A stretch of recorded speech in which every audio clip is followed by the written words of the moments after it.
Okay, good afternoon, everybody. My name is Nimadutis Jasari. Today, I will explain about how to conduct an online class. But before that, let us know about what is online class or online learning.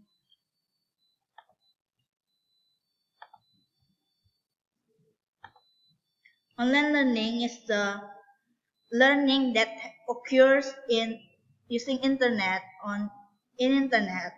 It is same as e-learning and it usually used by teacher nowadays. uh, the, there are two types of online learning. There's synchronous and asynchronous. Synchronous is when the time and place when the learning is occurred is same. Like the class, the online class is occurred in real time. Meanwhile, asynchronous is the opposite of synchronous. Means that the online class isn't occur using real time or it can be conduct in different time. There's a basic feature of LSM. One is announcement. Announcement is we announce the student that we will have online class. Second one is syllabus. Syllabus contain materials that we will use in order to conduct a class. It may contain uh, the plan, basic met- uh, the basic competition competencies that we will use for uh, a whole semester or maybe a whole year.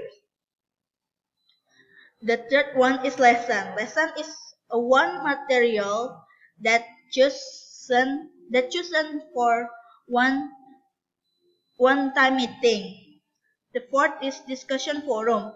Discussion forum is the place where students discussing about the chosen materials with sharing their knowledge about the materials given and also asking question for what they don't understand.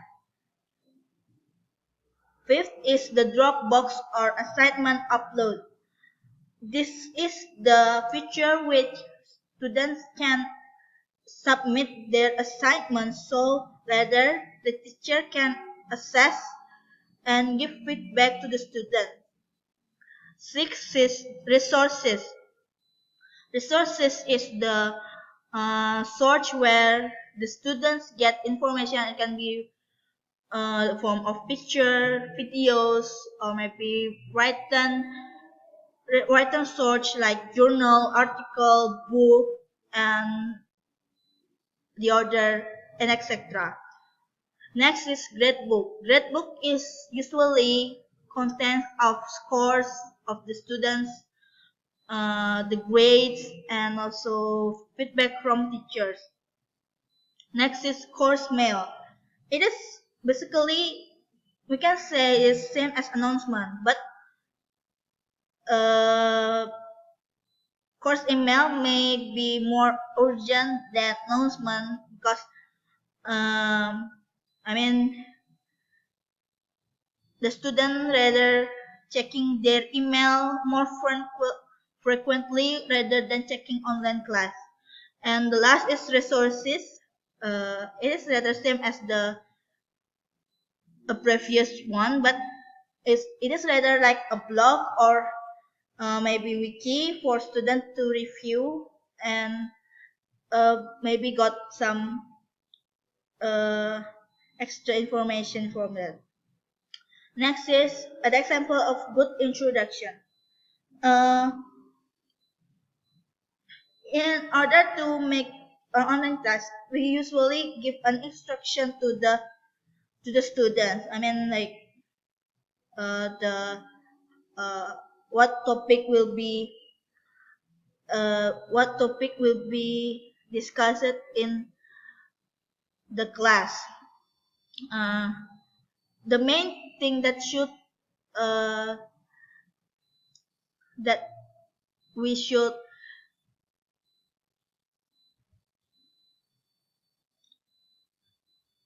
the important thing that we should know when we making a good instruction is make sure that your instruction is clear enough to students so they won't be confused about the what they should do in the class.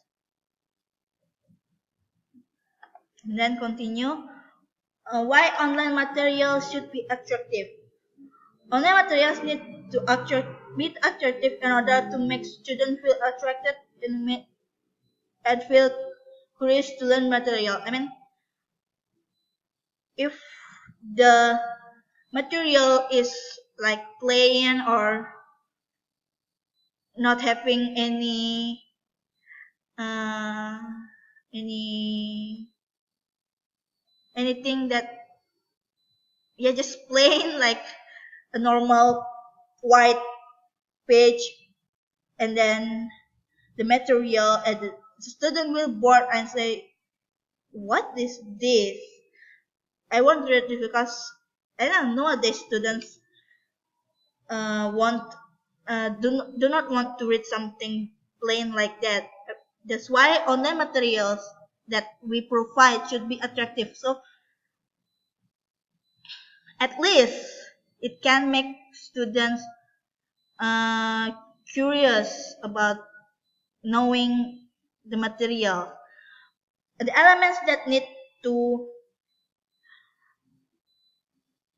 the elements that need to make online material attractive is visual design, is how you design the page so it will be attractive, like maybe using colorful background, adding some picture, some drawing, and then the text used and pet language and another graphic element.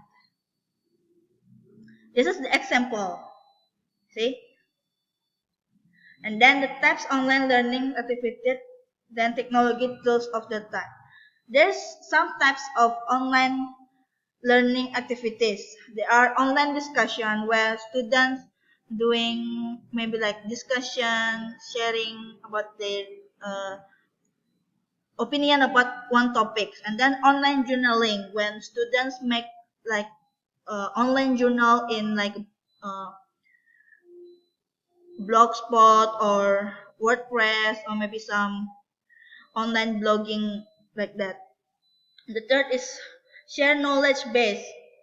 It is probably can be same as the online discussions, but it can also be same as online journaling. The main is they are share knowledge. They are sharing knowledge for each other, and one student to other student, and so on. Next is group research when students in a group doing a research for maybe um, in order to solving a case only. And next is practice exercise when student doing exercises using maybe a games or some quizzes. And the last is class project where class make a project which the end will be have a product, real product in the end. This is one some types of online class platform. Some of them are mainly used for educational purpose, and some of them are not, but can also use as in academic purpose. As we know, we may be familiar with Schoology, ResearchGate, or maybe Google Classroom. But how about Reddit? How about Discord? If you are gamers, probably familiar with Discord. Discord also can use to be as maybe for online discussion because it has some like channeling, so we can divide the topic into different channel and then the discussion will be focus in one channel. They also have bots that can can help us in monitoring the class. How we optimize the discussion. The discussion not always will doing well. They will because people have different uh, thinking way to thinking. So they probably have they probably uh, some bad thing happen, some problem happen where the students are agreeing each other, and then what we should do is discuss it with the student and then find a solution what we should do for finishing the problem. And then there's some learning sources that can be used to engage learners in online learning. Of some of the websites are maybe very familiar for you and some are not, like Reddit. Reddit are not mainly for educational purpose, I say, but it still can be used for academic purpose, and it is good.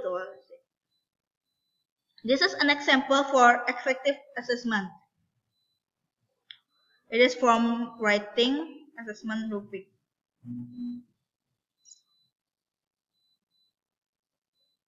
As we say that it is using writing as the subject skill. So the aspect are the how they organize the idea, how they use the language, whether this the sentences is effective or not, and the mechanism.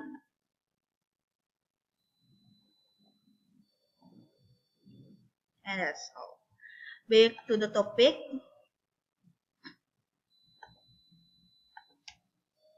Basic basic element considered when building an online course.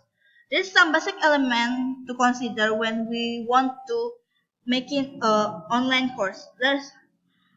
This is on learning outcomes. That's the outcome of the learning, what we want to achieve in learning, and the online syllabus. It is the same as uh, the normal syllabus, and also the course outline. The maybe the it is like the schedule. What what we want to do in a one online course, and then from the course online to the real lesson. And the last is this is an example of online lesson for one meeting.